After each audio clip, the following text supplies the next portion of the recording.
नमस्कार, जेके प्राइम में आपका स्वागत है। मैं हूं विनोद कुमार। दर्शकों, अक्सर हम इस कार्यक्रम में पॉलिटिक्स डिस्कस करते हैं, आतंकवाद डिस्कस करते हैं, अंतर्राष्ट्रीय रिलेशन भारत और पाकिस्तान के क्या है या दूसरे दीगर मुल्कों के साथ भारत के क्या रिश्ते हैं, इस पर चर्चा करते हैं। हम चर्चाएं करते हैं कि प्रदर्शन हो रहे हैं, बेरोजगारी लगातार बढ़ रही है, इन्फ्लेशन रेट पार कर रही है। लेकिन आज हम चर्चा करेंगे एक ऐसे सोशल इशू को जिसको हम निगलेक्ट कभी नहीं कर सकते। नया सर्वे आया है, नेशनल फैमिली हेल्थ सर्वे ये किया है। इस सर्वे में बताया गया 2019 से 21 में जो फर्टिलिटी रेट है, जिसको TFR कहते हैं, 1.4 है। ये जम्मू कश्मीर यूटी की है। आपको बताते हैं ये सबसे लोएस्ट है। और इस सर्वे का टाइटल है man and women in India 2021। ये ministry of statistics and programme implementation द्वारा करवाया गया है। ये चिंता का विषय इसलिए है कि ये लोएस्ट है और भारत में एवरेज 2.2 है। उस पर भी ज़्यादा बात यह है कि 1991 में ये 3.6 था, 2007 में 2.3 रह गया, लेकिन अब 1.4 रह गया। चर्चा करेंगे इसमें। रंधावा जी हैं, गुरमीत कौर रंधावा जी लीडर हैं बीजेपी से, कारपोरेटर भी हैं, आपका स्वागत है। मनीषा भगत गायनिकोलॉजिस्ट हैं, डॉक्टर हैं, आपका भी स्वागत है। और संध्या गुप्ता सामाजिक कार्यकर्ता, इनको सब लोग जानते हैं। संध्या जी, आपका भी स्वागत है। लेकिन शुरुआत में मनीषा से करूँगा क्योंकि डॉक्टर हैं। आपको क्या लगता है कि अचानक फर्टिलिटी रेट कम हुई है, क्या वजह आपको लगती है अपेरेंटली? एक्चुअली फर्टिलिटी रेट जैसे आप देख रहे हैं कि डिक्लाइन हो रहा है। इट्स नॉट कि एकदम सडनली आया है, जैसे 3.6 से आप सीधा 2.3 पे आ गए जी। तो 2.3 से जिस हिसाब से चल रहा है 1.4 इज एक्सपेक्टेड। अब क्यों हो रहा है ये चिंता का विषय है, ये हमें सोचना पड़ेगा। मैं यहाँ पर इन जम्मू कश्मीर में एक इनफर्टिलिटी सेंटर को रन करती हूँ और मोस्टली सारे इनफर्टाइल कपल ना सिर्फ जम्मू के उससे कश्मीर वगैरह से भी मेरे पास आते हैं। जो मैंने पाया है लास्ट 2 इयर्स के अपने यहाँ के पूरे उसमें कि एक तो जो फीमेल्स हैं वो बहुत लेट ऑप्ट कर रही हैं आजकल मैरिजेस के लिए। सो अमूमन 35, 36 मतलब लेट एजुकेशन के चक्कर में, अपने आप को करियर में सेटल करने के चक्कर में ये जो उनका है ये लेट होता जा रहा है। उससे क्या होता है कि आपका करियर ग्राफ तो सही टाइम पे सेट हो गया, बट जो बायोलॉजिकल क्लॉक है ना हमारी, वो टिक टिक करनी शुरू कर देती है। ठीक है। सो जो हमारा करियर ग्राफ ऊपर जाता है उसी हिसाब से हमारी बायोलॉजिकल क्लॉक नीचे जानी शुरू होती है। तो जो मैक्सिमम हमारा कंसीव करने का पीरियड होता है, जो सबसे बढ़िया माना जाता है या कहा जाता है कि इसमें कंसीव करने का चांस या बेबी का इंटेलिजेंस मैक्सिमम होता है, वो होता है 18 से 23, नॉट इवन 25, 23। इसमें तो मैक्सिममली लोग कंसेप्शन के लिए सोचते ही नहीं है आजकल। और आप देखेंगे कि अर्बन में ये रेशो और भी खराब होगा एज कम्पेयर टू रूरल में। ये करियर कॉन्शियस होते हैं। यस, एक वो रीज़न है।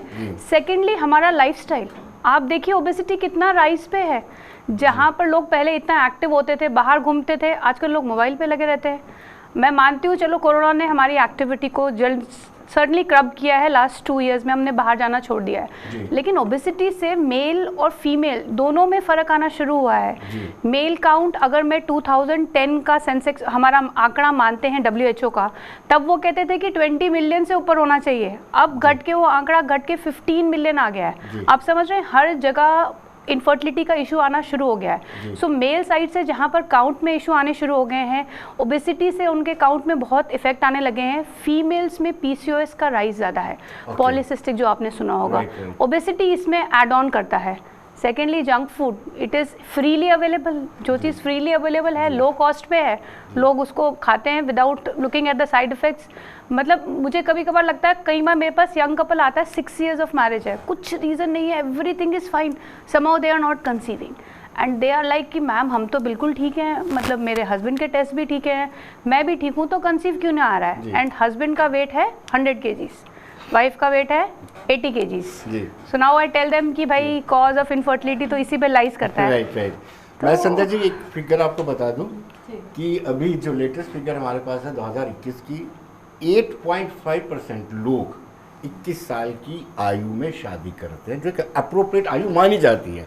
और 2015 में ये 10.5 थी। मतलब आहिस्ता आहिस्ता लोग कहीं ना कहीं अपनी गलतियां करें और रिस्पॉन्सिबल हैं, एक सामाजिक कार्यकर्ता होने के नाते। आपका भी दायित्व बनता है कि किस तरीके से लोगों को अवेयर किया जाए। कैरियर कॉन्शियस बनना तो ठीक है, साथ ही साथ फर्टिलिटी पर भी ध्यान देना बड़ा ज़रूरी है। जी सर, आपकी बात से एग्री करती हूँ, और जैसे डॉक्टर मनीषा ने बताया, बहुत इंपॉर्टेंट बातें इन्होंने बताई, मैं भी इन सब से एग्री करती हूँ। प्रॉब्लम कहाँ आती है? प्रॉब्लम ये आ रही है कि आज की जनरेशन पढ़ना चाहती है, कोई वो डॉक्टर बनना चाहता है, कोई इंजीनियर बनना चाहता है, उस चक्कर में वो पढ़ाई करते करते उनकी एक उम्र बीत जाती है, और फैमिली को भी लगता है कि आज के बच्चे जो हैं पहले सेटल होने चाहिए, उसके बाद हम शादियाँ करवाएंगे, और एक उम्र निकलती जाती है। जब उनकी शादी होती है तो वो उस उम्र से, जैसे हमारे टाइम में होता था कि 18 से 20 साल की उम्र में हमारी शादी हो जाती थी, राइट टाइम में हमारे बच्चे पैदा हो जाते थे। आज लड़के पढ़ रहे हैं और उस जब शादी कर भी लेते हैं तो भी प्रॉब्लम आती है कि उनको फिगर, आज की लड़कियां जो है फिगर कॉन्शियस है, उनको लगता है अगर हम माँ बनेंगे तो हमारा फिगर ख़राब हो जाएगा। तो ये भी कहीं ना कहीं ये चीज़ें जो हैं ये सोसाइटी के लिए बहुत ही एक टेंशन क्रिएट कर रही हैं। माँ बनना एक सौभाग्य की बात होती है, और ऐसा होता है कि उसका जो फील आता है वो अलग ही फील होता है। आज की जनरेशन कुछ अलग सोच रखती है, उनको लगता है, आज के बच्चियाँ उनको लगता है कि नहीं, बच्चे आज की डेट में हम सरवाइव नहीं कर सकते। अगर हम बच्चे पैदा करते हैं तो हमारे जो हमारा इंजॉय का टाइम है वो ख़त्म हो जाता है, और आज वो क्या करते हैं कि 5-5, 6-6 साल हो जाते हैं, वो बच्चे पैदा नहीं करते हैं। अगर आज की जनरेशन से क्वेश्चन किए जाते हैं तो वो उनके पास ढेरों सवाल होते हैं कि देखिए आप पुराने ख्यालों के थे, हम नई जनरेशन है, और आप हमारे ख्यालों के बीच में आड़े मत आइए। मैं आज की जनरेशन से एक ही बात कहना चाहती हूँ कि माँ बनने का जो सौभाग्य है वो आपको जब फील आएगा तब आपकी उम्र बीत जाएगी, और वो माँ बनने का जो आपका जो एक ख्वाब था वो रह जाएगा, और उस टाइम जो टाइम है वो निकल जाता है। तो एक मैसेज है यंग सोसाइटी के लिए कि एक तो आप पढ़िए, माना आप पढ़ना चाहते हैं, कुछ बनना चाहते हैं, पाँव पे खड़ा होना चाहते हैं, पर अब डिसीजन ले लीजिए कि जैसे ही आप शादी करते हो एक राइट एज चुनिए, और अगर शादी हो भी जाती है प्रायोरिटी रखिए कि फ़ौरन आपको बच्चा पैदा करना ज़रूरी है। ज़रूरी इसीलिए है कि एक तो आपका खानदान आगे बढ़ेगा, लेकिन वहाँ पे भी एक आके आज की जनरेशन की सोच रुक जाती है। वो उन लोगों का कहना है कि हमारा जनरेशन जो है वो, आप लोग तो जिंदा नहीं रहोगे, तब आपने देखना है ये पुराने दकियानुसी जो ख्यालात थे, आज आप ऐसा क्यों सोच रहे हो, आज हम पढ़े लिखे हैं। और उनको लगता है कि माँ बाप तो बुद्धू हैं हमारे, इनके पुरानी सोच थी, पुराने ख्यालात है, वो मॉडर्न जो आज का हमारा कल्चर है वो कहीं ना कहीं इस चीज़ के आड़े आ रहा है, और यही चीज़ है जो फर्टिलिटी के मामले में जो है लैक्स ऑफ ये जो प्रॉब्लम आ रही है वो उसी के रीज़न हो सकता है। शिकागो में स्वामी विवेकानंद जी ने कहा था, उनसे पूछा था किसी पत्रकार ने कि आपके लिहाज से सबसे कीमती, बेशकीमती चीज़ क्या है? उन्होंने कहा mother and Motherland is a precious thing in the world. आज इन लड़कियों को माँ बनने में इतना ऐतराज़ क्यों है? क्या समाज किस दिशा में जा रहा है? ये मेरे को लगता है जो एक तो एजुकेशन और मैरिज का जो है ये रिलेशन बहुत ही, जिसे कहते हैं ना, मजबूत है जी। आज हमारी बच्चियां इतनी सशक्त हो गई हैं, इंडिपेंडेंट हो गई हैं कि उनको लगता है कि हमें कुछ ज़िंदगी में करना है जी, सेटल होना है, हमें एजुकेशन लिए, अब इसका हमने बेनिफिट लेना है। शादी जो है उनकी लास्ट प्रायोरिटी आ जाती है, और उसके साथ ही स्ट्रेस भी आ जाता है। There are so many things. Stress के साथ साथ जैसे मैडम ने इन्होंने बहुत सारे रीज़न ऑलरेडी बता दिए हैं, संध्या जी ने भी बता दिए हैं। तो मेरे को लगता है कहीं ना कहीं जो हम उनको इतनी आज़ादी दी है वो उस चीज़ को, उसका पूरा बेनिफिट लेना चाहती हैं हमारी स्पेशली गर्ल्स। और जब ये बाहर काम के लिए निकलती हैं हमारी गर्ल्स, तो फिर उनको लगता है अभी हमने अपने आप को साबित करना है, तो 9 महीने वेस्ट नहीं किया जा सकते। कंपटीशन, प्रतिस्पर्धा का जमाना है। तो उनको लगता है कि ये बच्चा, ये हमारी प्रायोरिटी में नहीं है, पहले हमें सेटल होना है, आज़ादी के साथ अपनी ज़िंदगी जीनी है, उसके बाद हम ये रिस्पॉन्सिबिलिटी है वो लेने को तैयार नहीं है आज की डेट में। उनको लगता है ठीक है ये देखेंगे बाद में, अभी पहले हमें खुद जीना है, ज़िंदगी जीने, उसके बाद हम इस चीज़ पे आएंगे। कहीं ना कहीं ये कपल जो शादियां भी बहुत कम हो रही है, बेसिकली लेट मैरिज हो रही है जी। नेचुरली जब लेट मैरिज होगी तो फिर वो उनका फैमिली प्लानिंग थोड़ा लेट चलेगा। उनको लगा कि नहीं पहले हम सेटल हो जाएं, इनका सोशल बर्डन जो है, इकोनॉमिक बर्डन है, उनका पालन पोषण करना है, वो दे आर वेरी प्लान्ड। आजकल का जो बच्चा है हमारी जो माँ बाप का बर्डन तो उठा नहीं पाते हैं। माँ बाप तो आजकल बड़े बड़े सारे ओल्ड एज होम बन रहे हैं, बहुत बढ़िया ऐसी ओल्ड एज होम बन रहे हैं। जिस तरीके से तामीर तरक्की हो रही है, लोग तरक्की कर रहे हैं, वैसे वैसे ओल्ड एज होम भी जो है डेवलप होते जा रहे हैं। Sir can I just make a comment यहाँ पर? Ma'am I agree to both of your views. Just a single comment जो मैं देख रही हूँ जी, आजकल क्या ट्रेंड हो गया है सर, सिंगल चाइल्ड ट्रेंड हो गया है, राइट, ठीक है। सो रादर देन, मतलब मेरे पास इतने कपल्स आते हैं, दे आर लाइक कि पहले जैसे होता था जब बहुत ज़्यादा कि सर ट्विन्स होने चाहिए, मतलब I am just telling you एक छोटा सा सिनेरियो। अब everybody is like ma'am twins, तो हाउ विल वी मैनेज? जो वो कंसेप्ट हो गया ना कि एक बच्चा होना चाहिए, क्योंकि हम एवरीबडी विल से इकोनॉमिकली हम इस एक बच्चे को पाल सकते हैं। एंड मैडम कहीं ना कहीं एक प्रॉब्लम और हो गई है कि न्यूक्लियर फैमिलीज बढ़ गई हैं। So as nuclear families has grown ना सर, पहले बच्चे होते थे ना, दादा दादी चाचा चाची सब मिलके पालते थे। अब क्या होता है, either mother and father are there, ठीक है। अगर मदर टेक्स दैट 6 months का मटर्निटी लीव, ठीक है, and she looks after the child, and sir अब उन्हें ऐसा लगता है कि अरे अब दूसरे बच्चे को कौन देखेगा। सो that is what I feel कि प्रॉब्लम है। और ये जो लिमिट करने का है ना कि 1 child आई इसको मैं बेस्ट ऑफ लाइफ दूंगा, मैं बेस्ट ऑफ सब कुछ दूंगा, वो एक कंसेप्ट है सर कि I will give the best of the child and मैं सिर्फ एक चाइल्ड को दे सकता हूँ। मैं कुछ बोलना चाहूँगी इस टॉपिक पे, बोलने के लिए बुलाया। जैसे डॉक्टर साहब ने बताया वो मैं एग्री करती हूँ, ये सारी बातें एग्री करती हूँ, पर इसमें कहीं ना कहीं रिश्ते जो हैं वो ख़त्म होते जा रहे हैं।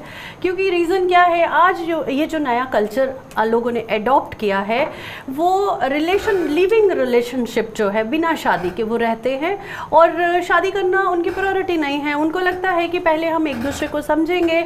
जो बाहर का कल्चर था, जो अंग्रेज़ों ने ये जो कल्चर बनाया था, आज अंग्रेज जो है वो हिंदुस्तान का कल्चर अडॉप्ट कर चुके हैं, और जो हिंदुस्तानी है वो अंग्रेजों का कल्चर अडॉप्ट कर चुके हैं। आज हम मेट्रो सिटीज़ में देखते हो तो लिविंग रिलेशनशिप चल रहे हैं। जब लिविंग रिलेशनशिप में उनकी जो प्रायोरिटी है एक दूसरे के लिए वो ख़त्म हो जाती है, वो एक आज़ाद पंछी की तरह रहते हैं, उनको पूछने वाला कोई नहीं है, तो शादी तो उनके मायने नहीं होते, और जब शादी नहीं होगी तो बच्चे नहीं होंगे। सेकंड थिंग मैं यहाँ पे आपको बताना चाहूँगी, रिश्तों में जो कड़वाहट आ रही है वो आपसी रिश्तों की वजह से आ रही है। बिकॉज क्या हो रहा है कि जो आज की जनरेशन है, हमारे टाइम जनरेशन और होती थी, हमारे टाइम में एक जॉइंट फैमिली होती थी, चाचा ताया मामा। मुझे अभी भी याद है हमारे टाइम में क्या होता था कि दादी के मायके वाले, मेरी माँ के मायके वाले, मेरे फादर के मायके वाले, ससुराल वाले, वो जो एक घर का जो माहौल होता था उसमें आपको एक सुकून सा रहता था, खुशी रहती थी। उसमें क्या होता था कि जो भी हमारे सो कॉल्ड चाचा रहते थे, चाहे वो मामा की तरफ से थे, चाचा की तरफ से थे, दादी की तरफ से थे, तो इतना खौफ रहता था, और एक रिश्तों में जो अपनापन था उस टाइम वो आज ख़त्म इसलिए हो गया है। जैसे डॉक्टर साहब ने बताया कि एक सिंगल बच्चा पैदा करते हैं, बहुत सारे लोग सिंगल बच्चा भी पैदा नहीं कर रहे हैं सर। सबसे बेस्ट यस, मैं आपको बता रहा हूँ डॉक्टर साहब, बिहार में 3.2 है फर्टिलिटी रेट, और फीमेल की लिटरेसी रेट जो है 26.8 है। क्या लिटरेसी भी इसका कारण गुरमीत जी से जाना होगा? क्या पढ़ाई, शिक्षा, एजुकेशन, करियर, ये भी एक कारण है। सबसे बड़ा कारण है विनोद जी, मुझे यही लगता है जी कि एजुकेशन, मैंने जैसे पहले ही कहा कि एजुकेशन और शादी का रिलेशन बहुत ज़बरदस्त है। पहले क्या होता था, लड़कियां इतनी पढ़ी लिखी नहीं थी, पेरेंट्स शादी कर देते थे, विद इन 1 year उनके बेबी हो जाता था। अब क्या है, शादी हो भी जाए तो गर्ल्स प्लान करती हैं, अच्छा 5 साल के बाद बेबी करेंगे। आपको पता है जब एज हो जाती है, डॉक्टर साहब जैसे बताया है, तो फिर थोड़ा डिफिकल्ट भी हो जाता है, बहुत सारी बीच में कॉम्प्लिकेशंस आ जाती हैं। तो ये सारी चीज़ें जो है ना, इस चीज़ को बढ़ावा दे रही हैं। तो मेरा यही सजेशन रहेगा कि बच्चों को पेरेंट्स तो एज ए मदर मैं भी कहूँगी मेरी बेटी भी शादी कर ले, लेकिन वो कहते हैं कि ठीक है कर लेंगे शादी, आप मस्त रहो, हमें पहले ज़िंदगी जीने दो, दुनिया देखने दो, फिर हम करेंगे। तो सिनेरियो चेंज हो गया है, माइंडसेट चेंज हो गया है सारा, और वक्त बदल गया है बेसिकली। जी, जब हम जॉइंट फैमिली में रहते थे तो बुजुर्ग पूछते रहते थे बहू क्या खुशखबरी है, थोड़ा सा प्रेशर भी बना रहता था उसमें। आज ये उल्टा हो गया, आज अगर शादी, आज कोई पूछने वाला ही नहीं है, शादी लड़की कर लेती है, अगर साल में बच्चा हो भी जाता है तो सब कहते हैं अच्छा इतनी जल्दी कैसे कर लिया। तो वो एक तरह का वो भी एक मजाक सा उनको लगता है कि शादी करने के बाद जल्दी बेबी भी नहीं करना है। तो ये चीजें जो है टाइम के साथ बदलती जा रही हैं। दूसरा ये आजकल सबसे बड़ी बात है, स्ट्रेस है, अनएम्प्लॉयमेंट का भी स्ट्रेस है, सेटल होना है, एजुकेशन ले ली है, अभी रोजी रोटी कमानी है, तो वो सब उनकी प्रायोरिटी है जी। शादी और बच्चे जो हैं उनकी प्रायोरिटी आज के टाइम में मुझे लगता है, जो मैंने देखा है वो नहीं है। तो इस चक्कर में फिर वो टाइम निकलता जाता है और शादियां बहुत कम हो रही हैं। इसी कारण जो है ये सारी जो प्रॉब्लम आ रही है। तो मुझे लगता है कहीं ना कहीं डॉक्टर मनीषा, ये अलार्मिंग इसलिए भी मुझे लगता है कि अगर ये 2.2 तक सीमित रहे तो ये ठीक है, मेंटेन रहेगी। और ख़ास तौर पे पॉपुलेशन कंट्रोल को लेकर के इंडिया ने बहुत काम किया, बड़ी मशक्क़त करनी पड़ी, हमने नसबंदी तक को देखा हुआ है। लेकिन अब ये 1.4 अगर आ गई है तो इससे मुझे लगता है कि पॉपुलेशन कम हो जाएगी, मैन पावर की कमी आ सकती है। सर अगर आप सर्वे देखेंगे तो आपको पता चलेगा कि जो यंग पॉपुलेशन है ना हमारी इंडिया की, वो कम हो गई है। पॉपुलेशन का जो है वो ज़्यादा ओल्ड वाला, मतलब 45-50 एंड अबव का पॉपुलेशन ज़्यादा इंक्रीज हो गया है। सो डेफिनेटिव मैन पावर का तो एक इशू आने वाला है। बट सर मुझे ऐसा लग रहा है कि देखिए क्योंकि मैं इन सब चीज़ों से डील करती हूँ, एंड मैडम अब मैं आपको दोनों को बताना चाहूँगी कि जो मेरे पास कपल्स आते हैं ना, फीमेल्स बड़ी परेशान होती हैं। तो ये जो आप कह रहे हो ना कि घर वाले पूछते हैं, वो पूछ के भी उन्हें स्ट्रेस डाल देते हैं, ठीक है। So that is also there. Sir actually क्या है ना, अगर इनफर्टिलिटी, एक तो इग्नोरेंस है हमारी स्टेट में थोड़ा सा ज़्यादा, मतलब about infertility, and it's a big stigma, मतलब बहुत बड़ा वो माना जाता है इसको कि खराब चीज़ मानी जाती है। मेरे पास कपल्स कैसे छुपते छुपाते आते हैं ना, I can not tell you. वो घर में आके मेरे से अगर ट्रीटमेंट कराते हैं तो बाहर जाके एक्नॉलेज नहीं करते मेरे को, वो बोलते हैं प्रेग्नेंट होते हैं कि अगर मैडम को एक्नॉलेज करेंगे तो सब लोग बोलेंगे कि IVF से बेबी हुआ है। सो दैट कंसेप्ट ना सर, हमारी स्टेट में लोगों की 10 ईयर्स ऑफ मैरिज हो जाती है, 15 ईयर्स ऑफ मैरिज हो जाती है, 20 ईयर्स ऑफ मैरिज तक हो जाती है, और लोग अभी भी जिस ट्रीटमेंट को, प्रोसेस को फॉलो करना चाहिए जिससे बेबी आता है, वो नहीं कर पाते। सो बाय 37-38 वो अगर IVF ऑप्ट करते हैं और बेबी होता है, सो 40 तक उनको वहाँ पर पहुँच जाता है। तो सर उनकी इच्छा खत्म हो जाती है दूसरे बेबी को करने के लिए। सिंगल चाइल्ड से they are happy, they are okay with it, they like कि इतना स्ट्रेस लिया, इतना सब कुछ किया, इतना मनी भी लगा हमारा, और अब जाके बच्चा हुआ है। अब they don't want to go again for this process or any process for that. They are okay with it. देखिए like मैम एक बेबी हो गया है, we are happy, and हम इससे अपना आगे निकाल लेंगे। अलार्मिंग के लिए जैसे आप बोल रहे हैं कि और कम हो जाएगी, या अगर आगे इससे कम होता है तो क्या है सर, एक रीज़न और है ये चीज़ को कंट्रोल होने का कि हमारी मटर्निटी सर्विसेज इंप्रूव हो गई हैं। ठीक है, जैसे पहले जितनी मैटरनल डेथ्स होती थी वो हमारी कंट्रोल हो गई है। न्यूनेटल डेथ, जो बच्चे 1 ईयर के अंदर मरते थे, वो कंट्रोल हो गए। उससे सर पहले लोगों के दिमाग में ऐसा होता था कि अगर चलो एक बच्चा एक्सपायर हो गया तो we still have 2 more kids with us. वो जो डर है या वो जो फियर है वो लोगों के दिमाग में कम हुआ है। सो कहीं ना कहीं we have improved on the maternity part also, so that has led to this decline. So ज़रूरी नहीं है कि हम इससे नीचे जाएंगे, ठीक है, हो सकता है हम यहाँ पर स्टेबल हो जाएंगे, एंड 1.4 से प्रॉब्ली हम लोग 2 तक भी पहुँच जाएंगे। बट क्योंकि अभी एकदम से आया है तो स्टैट्स देख के एवरीबडी इज स्केर्ड कि भाई 1.4 now will go down to 0.6। No, I believe कि हम इसमें स्टेबल रह सकते हैं, एंड द थिंग इज कि ये सब चीज़ों से डिक्लाइन हुआ है ये रेट। So it's a good thing, मतलब don't take it at a negative thing कि बहुत कम हो गया है। थिंक कि हमारी मटर्निटी सर्विसेज में इंप्रूवमेंट आया है। एज न्यूनेटोलॉजिस्ट हमने बहुत अच्छा काम किया है, लोगों के अंदर से वो फियर निकाला है कि unless you have more kids they have more chances of survival. Sir पहले 1 ईयर में जितनी डेथ्स होती थी न्यूनेट्स की, उस कारण लोगों people tend to have more kids, उनको 2 या 3 बच्चे ज़्यादा होते थे। सो वहाँ से भी ये सब चीज़ों में फ़र्क आया है। सर मैं एक बात जोड़ूंगी, जैसे क्या होता है ना, अभी गवर्नमेंट ने कितना इनका जो स्ट्रेस लेवल है कम करने के लिए 6 महीने की छुट्टी दे दी है, प्राइवेट वालों ने भी कर दिया है। गवर्नमेंट तो अपना काम कर रही है, लेकिन वो स्ट्रेस जो है ना कहीं आज भी डर है लोगों में, इतना ज़्यादा है। टारगेट होता है, उनको टारगेट पूरा करना है, टाइम नहीं है, तो दे आर फ्रस्ट्रेटेड एक्चुअली। तो कहीं ना कहीं उनको उस चीज़ से बाहर निकलना पड़ेगा। मुझे लगता है हमारे बच्चों को सोचना पड़ेगा, लाइफ इज़ वेरी ब्यूटीफुल और इसे खूबसूरती से कहते हैं ना जीना चाहिए। तो मुझे लगता है कहीं ना कहीं बैलेंस करने की बहुत ज़्यादा ज़रूरत है, पेरेंट्स का भी वहाँ पे। संध्या जी से जानना चाहूँगा, सामाजिक कार्यकर्ता संध्या जी, एक सवाल जो स्टिग्मा वाली बात की डॉक्टर साहब ने, समाज में ऐसा होना चाहिए, लोगों को अवेयर होना चाहिए कि ऐसे स्टिग्मा वाली कोई बात नहीं है, शर्माने वाली कोई बात नहीं, डॉक्टर के पास जाए और दूसरा ऑप्शन आप ले सकते हैं। दूसरी बड़ी बात यह है कि मदर और डॉटर के आपस में बड़े अच्छे रिलेशन होते हैं, और मुझे लगता है कि उसको और बेहतर बनाने की ज़रूरत है ताकि जो भी हो एटलीस्ट अपनी मदर के साथ शेयर करें। जी सर, मैं एग्री करती हूँ। जैसे डॉक्टर साहब ने कहा कि शर्माने वाली तो कोई बात नहीं है।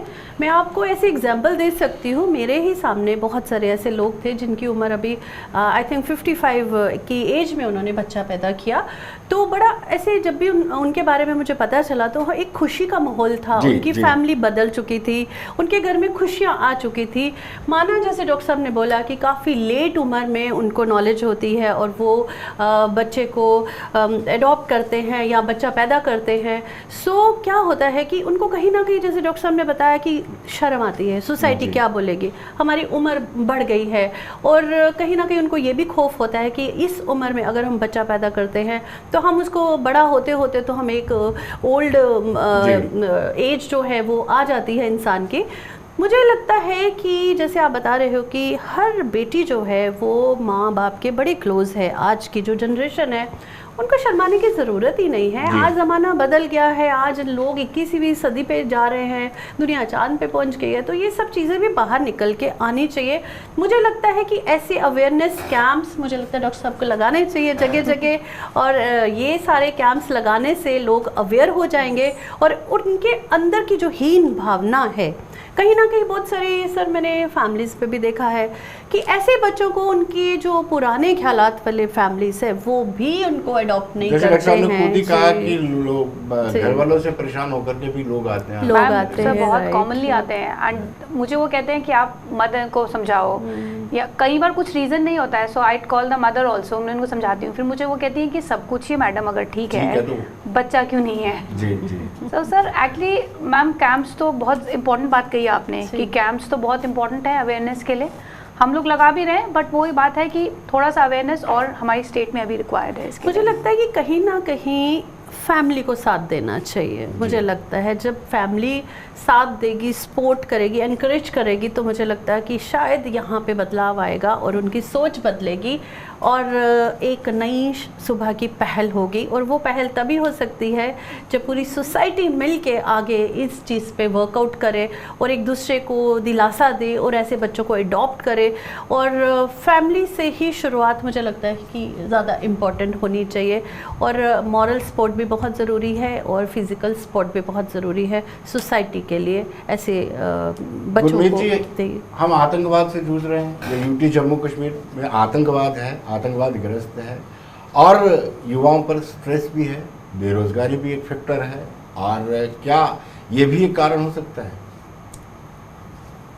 हाँ, मान के चल सकते हैं कि ये भी एक कारण हो सकता है। बट मुझे लगता है कारण तो बहुत सारे, लेकिन उसका हल कैसे निकले। जी, बेरोजगारी तो है आज, अगर जिसके पास अपना रोजगार भी है वो भी इसी में है कि इसको मैं और कैसे आगे निकलूं। मतलब जिसे कहते हैं ना, दौड़ लगी हुई है आगे निकलने की, कंपटीशन टू मच। जी, कंपटीशन के चक्कर में वो भूल जाते हैं कि हमारी उम्र निकल रही है, हमें शादी करनी है। जब तक शादी का वो सोचते हैं तब तो वो 35 से ऊपर चले जाते हैं। तो इस तरह से भी ये चीज़ें जो हैं हो रही हैं। तो मुझे लगता है कहीं ना कहीं ये सारी चीज़ें जो हैं मिलके इस चीज़ को इसके कारण बन रहे हैं, जिसको कि मुझे लगता है कि थोड़ा सा पेरेंट्स डॉक्टर साहब डिटेल में बता देंगे। डॉक्टर साहब बताइए कि करियर इम्पोर्टेंट है, बेबी इम्पोर्टेंट है और कैसे करना चाहिए। सर देखिए, लाइफ करियर भी इम्पोर्टेंट है, सब चीज़ें इम्पोर्टेंट है। ये कहना कि करियर इम्पोर्टेंट है और बेबी नहीं है, या बेबी इम्पोर्टेंट है करियर नहीं है, ये तो चूज ही नहीं कर सकते आप। How can you compare apples and oranges? Apples अलग होते हैं, ऑरेंजेस अलग होते हैं, so we can not compare them. So आपको मैम देखना पड़ेगा कि आपकी किस तरीके से, आपकी जैसे आपकी औरत का किस तरीके से मासिक धर्म आ रहा है, उसका फिजिकल साइकिल, उसका साइकिल किस तरीके से है, और अगर उसको लगता है कुछ प्रॉब्लम है या वो हेल्दी नहीं है या कुछ और इश्यूज़ हैं तो वो टैकल करे उन इश्यूज़ को। करियर साथ साथ चलता है, बट ये चीज़ें भी आप कर सकते हैं साथ के साथ। सो इफ़ यू फील कि लाइफस्टाइल ठीक नहीं है, सर आई हैव गर्ल्स जो रात को नाइट ड्यूटीज़ पे जाती हैं, मॉर्निंग में वो आती हैं। सो नाइट ड्यूटी में आपका पूरा साइकिल ही चेंज हो गया। We are suppose to sleep in the night and wake up in the morning. So if it reverses, so सबसे ज़्यादा इससे आपको स्ट्रेस आता है, बॉडी में हार्मोन्स का पूरा चेंजेस आते हैं, that all leads to infertility. So आपको लाइफ में हर चीज़ को बैलेंस करना पड़ेगा। इफ़ यू फील कि कोई इश्यूज़ हैं, अगर वाइफ को जैसे सर्जरीज की इश्यू है, कोई इन्फेक्शंस के इश्यूज हैं, अगर वाइफ कभी पीरियड्स इरेगुलर आ रहे हैं, कोई ऐसे इश्यूज हैं जिनके बारे में आप अवेयर हैं, सो आप डॉक्टर हेल्प अर्ली लीजिए। एंड इफ़ यू फील कि सिंपल प्रॉब्ली लाइफस्टाइल चेंजेस से, अपना अगर डाइट मॉडिफिकेशन है और थोड़ा इन सब चीज़ों से आपको फ़र्क आता है and you conceive naturally, then continue that pregnancy. I have a lot of couples who have conceive naturally, एक बार खुद they don't want to keep the child, उसके बाद they are unable to conceive, मतलब एक बार अपने आप बच्चा हो गया, करियर का टाइम था, वो नहीं चाहते थे, नहीं किया, और जब वो बाद में चाह रहे हैं तो बेबी नहीं हो रहा है। सर ये regret is really bad. They always have this regret in their minds कि अरे यार मतलब उस समय कर लेते। So if you feel it has happened then this go with the flow, don't think too much and आप अपनी बॉडी के हिसाब से देखिए कैसी चीज़ है और आगे बढ़िए। मेल्स के लिए भी यही चीज़ है, curb on smoking, there is lot of smoking, there is lot of drugs, there is lot of alcohol. ये तो किसी के लिए भी ठीक नहीं है, ना अल्कोहल किसी के लिए अच्छा है, ना स्मोकिंग अच्छी है किसी के लिए, और ना ही ड्रग्स अच्छे हैं। सो इसे स्टॉप कीजिए, leave a healthy lifestyle. So automatically जब आप प्लान कर रहे हैं कंसीव करने का तो आप कंसीव भी करेंगे। होता क्या है, हम करियर को सेट करते हैं, उसके बाद सोचते हैं कि प्रेगनेंसी करेंगे। जब हम प्रेगनेंसी करने के लिए सोचते हैं तो और 6 मंथ खराब हो जाते हैं, क्योंकि लाइफस्टाइल ऐसा रहा है या इस तरीके की आदतें हैं कि हमें डिफिकल्टी आ रही है कंसीव होने में। So maintain a healthy lifestyle so that once you start to plan conceiving तो आप कंसीव कर सकें। डॉक्टर साहब एक इम्पॉर्टेंट इशू ये है कि अब ड्रग्स में, इस नशे के शिकंजे में ये शहर घुसता जा रहा है, पूरा यूटी, इवन के जो बॉर्डर डिस्ट्रिक्ट्स हैं वो तो पूरी तरह से। क्या ड्रग्स भी एक ऐसा कारण है? डेफिनेटली ड्रग्स है एक बहुत रीज़न। ना सिर्फ सर देखिए, ड्रग्स आपकी बॉडी को हर लेवल पे कमज़ोर करता है। इफ़ आई लुक एट, मैं अगर लड़कों को देखती हूँ, आदमियों को देखती हूँ, मेरे पास इतने लड़के आते हैं बिल्कुल हेल्दी हैं, मतलब everything is fine with them, और जब मैं उनका एक सिंपल सीमेंट एनालिसिस कराती हूँ तो काउंट रॉकेटली डाउन है, मतलब इतना शॉकिंगली उनके काउंट्स खराब आते हैं। I am so surprised. And मैं अगर उनसे हिस्ट्री लेती हूँ, फर्स्ट ऑफ ऑल तो वो कुछ बताएंगे नहीं, इधर उधर की बातें करते रहेंगे। जब थोड़ा डीपली आप लेते हो तो वो बताते हैं कि मैम इतना स्ट्रेस हुआ, जॉब का ऐसा था वैसा था, जॉब चली गई, so it has led to all these things, but वो प्रॉब्लम तो रिफ्लेक्ट हो रहा है। राइट। सो हर लेवल पे ये सब चीज़ें इफेक्ट करती हैं। संध्या जी, समाज का भी एक रोल रहता है, समाज को भी अपनी भूमिका निभानी चाहिए, और ख़ास तौर पर समाज सेविकाओं को।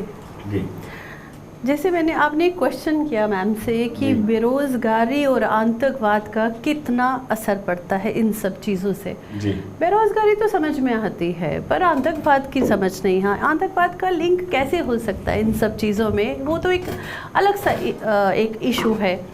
सबसे पहले प्रॉब्लम आती है, जैसे कि नशे की बात हुई है, डॉक्टर साहब ने भी बताया, आपने भी क्वेश्चन किया, तो ये सही है कि हमारा हिंदुस्तान के आज हम देखते हैं जम्मू कश्मीर में बच्चे बच्चियां नशे को अडॉप्ट कर चुकी हैं, छोटी छोटी एज में नशा बढ़ता जा रहा है, और कहीं ना कहीं नशा भी एक कारण है इस चीज़ का।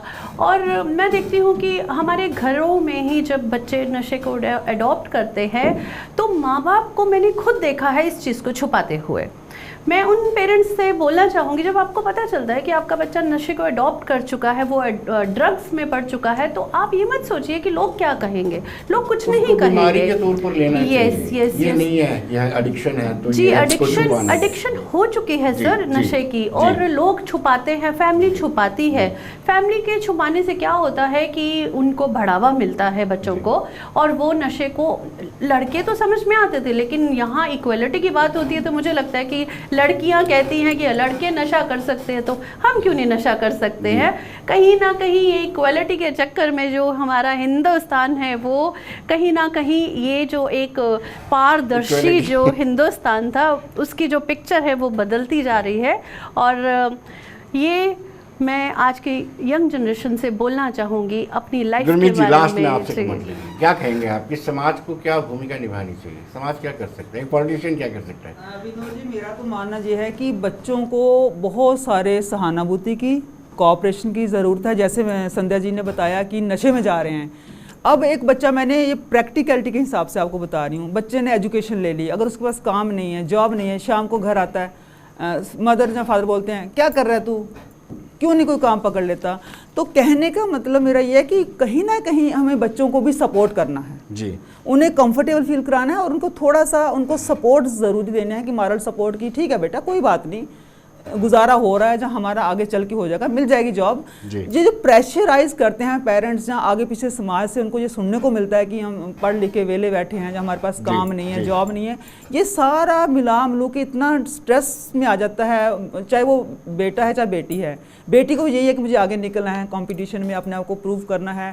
तो कहने का कि कहीं ना कहीं समाज को मिलके सबका साथ देना। समय का अभाव था हमारे कार्यक्रम में। आपको और बताना चाहती हूँ जाने से पहले, मैडम बोल रही थी कि लड़के और लड़कियों पे इफेक्ट कॉमन आता है। जी, it is just a fact madam कि अगर एक मेल 4 ग्लास ऑफ अल्कोहल लेता है और फीमेल 1 ग्लास ऑफ अल्कोहल लेती है तो फीमेल को ज़्यादा इफेक्ट आएगा as compare to males. So biologically we are not in tune to take all these things, और एज फीमेल्स हमें ज़्यादा इफेक्ट आएगा। जी जी जी, गुरमीत जी बहुत बहुत शुक्रिया आपका, लक साहब आपका भी बहुत बहुत शुक्रिया, संध्या जी आपका भी बहुत बहुत शुक्रिया। वेल दर्शकों, आप बने रहिए देश दुनिया की खबरों के लिए और मुझे दीजिए इजाज़त, नमस्कार।